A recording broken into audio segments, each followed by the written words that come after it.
Hey guys, what's up? This is Tycanders here doing another toy review. Well, toys review this time. I just got these in the post. I know they've been out a while over in the States. People have been kind of picking them up.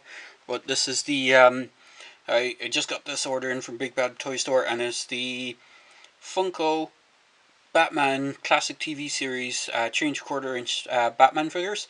Now I did a review previously for the Batmobile that they did, because that was the first thing they released. It was the Batmobile with Batman and Robin, and then they released single carded figures. So I picked up a few of them. Um, I had them pre-ordered on Big Bad Toy Store for a while, and they got in, I think it was Catwoman first, and then it took ages for them to get in the other two figures that I had pre-ordered. But I finally managed to pick them up. So you got the Yvonne Craig Batgirl. You got, I think it's the Julie Newmar version of Catwoman. I can't remember off the top of my head if that's the right one, because there was a few actresses that did play Catwoman throughout the series. And then there's the Mr. Freeze, which I cannot remember the actor's name, but I know there was a chase variant with the second actor that actually played him.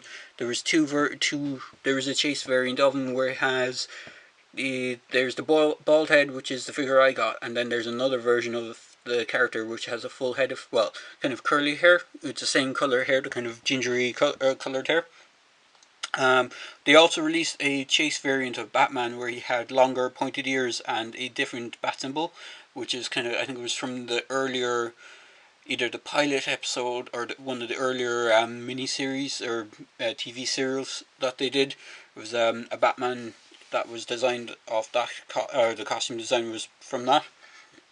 And then the other figure I think they released was another one of the villains. Actually, there's two other villains that they released, which is King Tut, who I actually want to pick up, but I will at some stage, and Bookworm, who's a kind of a, I don't. He's one of those lesser known villains compared to the usual Batman villain lineup. So these are the figures that I picked up. So they're in a similar um, style as the Batman figure. So they have the newer articulation of the Funko figure. So if I just move the little table out of the way so I can bring in Batgirl. So her head is actually on a ball joint. So she can kind of look down a bit. She can't really do side to side, but it does rotate all the way around. Her cape is a separate piece and is kind of a softer rubbery material. I really love the design of the cape, the way they got the kind of the purple, kind of light purple violet on one side and the yellow on the inside. Her arms are on ball joints, so they can go out to the side and can rotate all the way around. You just need to move the cape a slight bit out of the way to get the full 360. She has single jointed elbows. Now all the figures have the exact same articulation, I should point that out. So she has single jointed elbows. She has kind of swivel hips, so they can just go forward. Can't go back too much because of the sculpting, but they can go forwards. And she has single jointed knees. So I do hope that they might, Funko might release the Batgirl bike at some stage. I'm not sure how they do it with her, the way her leg or hip articulation is. So, but I would be kind of cool to see. Now, the one accessory she did come with is this small purple radio, I think it is. I'm not too sure. I can't remember what it is. It's been a while since I've watched the that series, and she can hold it quite well in her right hand. So she can hold it well in the right hand. It's a nice kind of dark purple with gold trim on it. So, and her other hand, her left hand, is kind of a more flat open. It doesn't have a kind of grip to it, but she does hold it quite well, and she can stand quite well with her articulation. Now onto Catwoman. As I said, the articulation is the same, so you got forward, back. Her legs are a little bit more hindered with the sculpting for forwards, but she can, again, she can't go back because of the hips, or the sculpt on the butt. She can do the same. Her head is also on a ball joint. She has a bit more range of movement, even though she has kind of fluffy hair going down. But she has the cat ears sculpted into the hair as well, which is kind of cool. And she comes with one really tiny, so you have to be very careful with it. It's a very tiny pistol. At least I think it's a pistol. I can't remember if it's maybe a tranquilizer gun or something like that, but it has the shape of a cat on it, which is hilarious. I kind of like the way that they design it. Again, I don't remember her using this much in this show. I usually remember her using the kind of whip more than the cat pistol, but it is quite a fun accessory for her to have, and it's totally in theme with the show.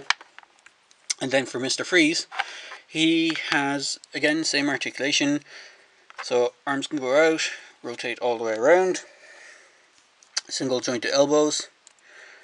His head is on a ball joint, but it's slightly hindered by the neck. He can't kind of look, it doesn't look like he can look down properly, he can look kind of back up a bit, but not down.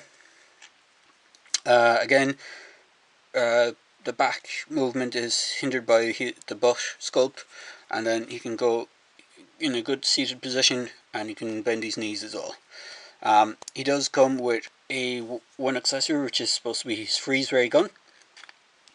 He can hold it.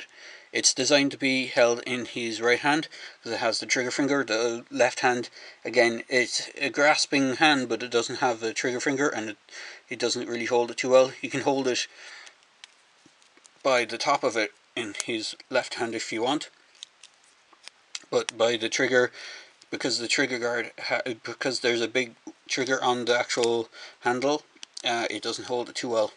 I do like the sculpt. He has a kind of oxygen gas tanks thing on his back. If I remember correctly in the show, he used these to keep alive. He would spray the kind of cold air onto him to keep him cold. He didn't have the dome like that's more familiar with in the later kind of incarnations of him. But all in all, he was kind of a cool figure, or sorry, cool character. No pun intended. So, just to show you in scale, I have the Batman that came with the Batmobile and the Robin that came with the Batmobile. Now, these figures are a little bit small. I can get someone of another line close by. So if I just bring in Lando here, you can see he's in scale. They're about in scale with Lando, but some of the G.I. Joe figures tend to be a little bit taller. So as you can see, here's one of the G.I. Joe figures, kind of towers over Batman a small bit. So the scales vary across the board for the figures, but all in all, they're quite cool.